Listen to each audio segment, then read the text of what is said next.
Welcome, dear students, to the very basic lecture for power system stability. This lecture will give you an idea of angle and voltage stability and why it is related with the power system stability studies.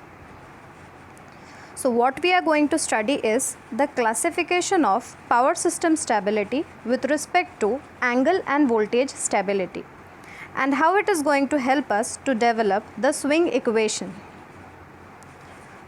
The contents of this lecture will include the classification of stability, which will further help you to understand the dynamics of synchronous machine, the swing equation for the synchronous machine, the single machine infinite bus bar system, and small signal angle stability. So to start with the introduction, the power system stability, what it was actually defined by IEEE. So actually, what is power system stability? We know it is the ability of the electric power system for given initial operating conditions to regain the state of operating equilibrium after being subjected to any physical disturbance. Whatever system variables we have, we know that any particular system, if it is subjected to any kind of physical disturbance from the consumer end or from the server end, then it is obvious that the system is going to lose its equilibrium. But even after losing it for a momentarily given time and then again regaining it back so that it is able to move into its synchronized condition, sustains its stability limits. Hence, this type of power system will be called as stable if after a particular disturbance followed by it again regains back its normal condition. So, most of the variables bound to it are actually considered to be practical for the entire system. The disturbances mentioned in this definition can be any kind of fault, it can be a load change, it can be generator outages, line outages, voltage collapse, or sometimes a combination of all these. So now the question is that how do we classify these power system stability studies?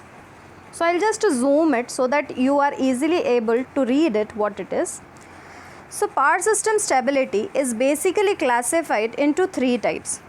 First is the rotor angle stability, then second comes frequency stability, and finally voltage stability. The rotor angle stability is further divided into two types, that is the small disturbance stability and transient signal, both of which last for a very short period of time. Then coming to the frequency stability, the frequency stability is what? It may sustain for a long term or a short term. Then finally, the voltage stability. Voltage stability, just like rotor angle stability, is further classified into these two types, that is small disturbance stability and transient signal stability.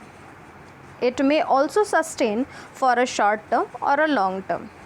So the only system which sustains for a short term is the rotor angle stability. So we will first proceed with the rotor angle stability. Rotor angle stability, as the name itself specifies, is related to rotor angle. The rotor angle of the generator depends on the balance between the two type of torques, that is the electromagnetic torque due to the generator, which is going to give the electrical power output, and the mechanical torque due to the input of the mechanical power. So we can say that this is maintaining a balance between two types of torque, that is your electromagnetic torque due to generator, electrical power output, and the mechanical torque due to input, which is the prime mover. Right. So next what we are going to see, that to remain in synchronism means what? That all the generators should have the electromagnetic torque exactly balanced with the mechanical torque. The two torques are electromagnetic and mechanical torque, and these two should be balanced for maintaining the synchronism. Now, in case of fault, what happens is that this electromagnetic and mechanical torque may be disturbed due to some kind of disturbances, and this is leading to the oscillations in what? The rotor angle. So that is why you understand why this stability is named as rotor angle stability, that whenever there is any kind of misbalance or the balance between the electromagnetic and mechanical torque is disturbed, the rotor angle is led to go into oscillatory state. So that is why this is called as a rotor angle stability. Further, the rotor angle stability may be divided into two types, as we had seen in the previous tree diagram. It may be a small disturbance angle stability or a large disturbance angle stability. We will see further what it is. Then comes the voltage stability. What is voltage stability as defined by IEEE? So voltage stability refers to the ability of the power system to maintain steady voltage. See, the main output of stability, or what is desired in stable system, is that to maintain a stable voltage at all the buses of the system, even if the system is subjected to any kind of disturbance. From the given initial operating point, if from the consumer end or any kind of fault is occurring and there is a disturbance in the system, then this particular system should regain its steady voltage. This is what is desired. So we have to maintain this steady voltage. The system state then enters into a voltage instability region when there is a disturbance or increase in load demand, or also it can be an alteration in the system state.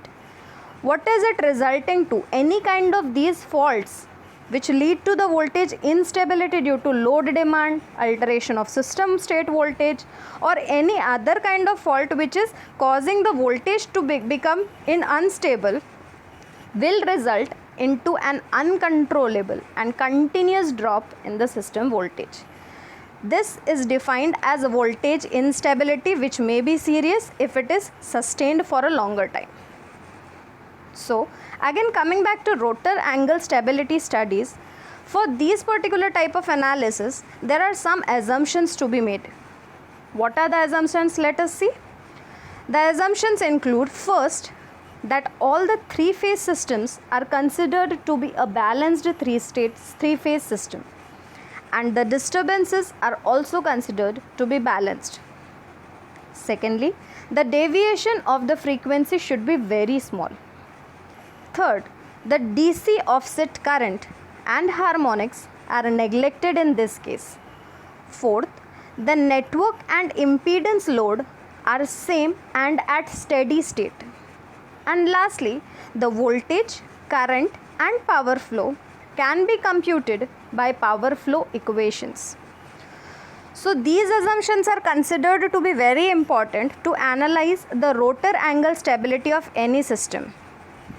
Here, the most important point to be taken into consideration is that the harmonics of this system are neglected. And the second important condition here is that all these things are being done for a steady state. We are not considering the transient state of the system right now. So hope you are doing well with this lecture.